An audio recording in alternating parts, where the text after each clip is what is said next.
জাল ওষুধের রমরমা, প্রাণে বাঁচতে গিয়ে বেঘোরে মারা পড়ার উপক্রম মানুষের। অনেক সময় মানুষের জাল ওষুধের চক্রবুহে পড়ে জীবন বিপন্ন হচ্ছে। বিষয়টি যে কত গভীরে পৌঁছে গেছে তা 137টি ওষুধ বিক্রিতে নিষেধাজ্ঞা জারিতে প্রমাণিত। রাজ্য ড্রাগ কন্ট্রোল সম্প্রতি এই নিষেধাজ্ঞা জারি করেছে, কিন্তু কার্যক্ষেত্রে তা কতটা প্রয়োগ হচ্ছে তা নিয়ে প্রশ্ন থেকেই যাচ্ছে।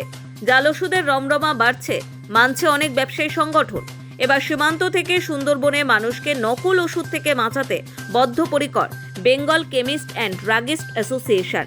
বিগত বেশ কয়েক মাস ধরে দেখা যাচ্ছে বিভিন্ন নামি দামি কোম্পানির ওষুধ নকল করে বিক্রি হচ্ছে রাজ্যের বিভিন্ন প্রান্তে। অভিযোগ, বহিরাগত ডিস্ট্রিবিউটরদের কাছ থেকে যে সমস্ত ওষুধ রাজ্যের রিটেলাররা বেশি লাভের আশায় কিনছেন, সেখানেই ধরা পড়ছে এই জাল ওষুধ। টেস্টের মাধ্যমে একাধিক ওষুধকে লাল তালিকাভুক্ত করেছে সরকারি ওষুধ পরীক্ষার ল্যাবগুলি। কিন্তু বসিরহাটের সীমান্ত থেকে সুন্দরবনের বিভিন্ন প্রান্তে যেভাবে প্রান্তিক এলাকাগুলিতে নকল ওষুধ ছেয়ে গিয়েছে, তাতে দুশ্চিন্তা গ্রাস করেছে সংশ্লিষ্ট মহলে। প্রান্তিক এলাকার মানুষজন জানেই না কিভাবে নকল ওষুধকে চিহ্নিত করতে হবে, পাশাপাশি সঠিক ওষুধ কিভাবে কিনবে সেটা নিয়েও সংশয় দেখা যায়। তাই সেই সমস্যার সমাধানে এবার উদ্যোগী হলো বেঙ্গল কেমিস্ট অ্যান্ড ড্রাগিস্ট অ্যাসোসিয়েশনের বসিরহাট জোনের শীর্ষ আধিকারিকরা। বসিরহাটে টাউন হলে বার্ষিক সাধারণ সভার মধ্য দিয়ে সংগঠনের কয়েকশো ওষুধ বিক্রেতাকে যেমন নকল ওষুধ থেকে সাবধান হতে বলা হয়, অন্যদিকে কাদের কাছ থেকে ওষুধ নিতে হবে সেই সম্পর্কেও আলোচনা করা হয়। এদিনের এই সভায় উপস্থিত ছিলেন বিসিডি এর রাজ্য সাংগঠনিক সম্পাদক দেবাশিস গুহ, সম্পাদক পৃথ্বী বোস ও বসিরহাট জোনের সম্পাদক প্রকাশ দে সহ বসিরহাট জোনের কয়েকশো সদস্য।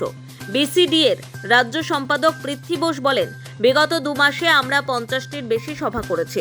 সেখানে সমস্ত সদস্যদের এই নকল ওষুধ সম্পর্কে আমরা ওয়াকিবহাল করেছি।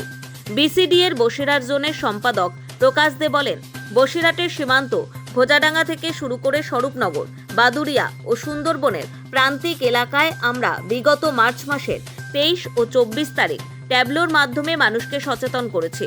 রিটেলারদের অনুরোধ করব, বহিরাগত ডিস্ট্রিবিউটরদের কাছ থেকে ওষুধ না নিয়ে স্থানীয় ও পরিচিত ডিস্ট্রিবিউটরদের কাছ থেকে যাতে ওষুধ নেওয়া হয়, সেক্ষেত্রে নকল ওষুধের থেকে মুক্তি পাবে আমজনতা। সব মিলিয়ে সচেতনতা বাড়ানোর পাশাপাশি দেওয়া হচ্ছে বিভিন্ন বিষয় খতিয়ে দেখার পরামর্শ।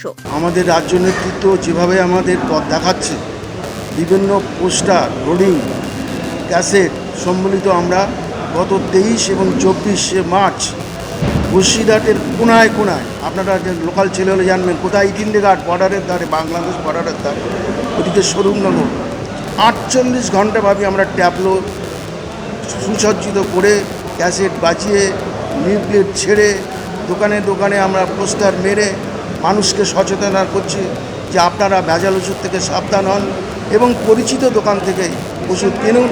এবং আমাদের যারা রিটেলার বন্ধু আছে তাদেরকে বারবার অনুরোধ করছি, সেখান থেকে মাল আপনারা কিনবেন না। বহিরাগত একটা হোলসেলার এসে আপনাদের বেশি প্রলোভন দেখিয়ে আপনাদের কাছে মাল নেওয়ার জন্য অনুরোধ করবে, সেই লোভে পা দেবেন না, সেই হাতে পা দেবেন না। সুতরাং লোকাল পরিচিত ডিস্ট্রিবিউটার কাছ থেকে মাল কিনুন, সঠিকভাবে মাল কিনুন, সমাজের সাথে থাকুন। দেখুন, ডাক্তারের ব্যাপারটা ওটা আমাদের ওটা আমাদের কর্মসূচির মধ্যে পড়ে না, ওটা মন্ত্রীরাই করবে। আমরা মেম্বারদের সঙ্গে আছি, কোনো রকম সমস্যা নেই, তারা ব্যবসা করবে। যারা ভালোভাবে নির্বিঘ্নে ব্যবসা করতে পারে তার যথাযথ ব্যবস্থা করার জন্য আমরা সচেষ্ট সবসময়। Bureau report, Nobel Bangla.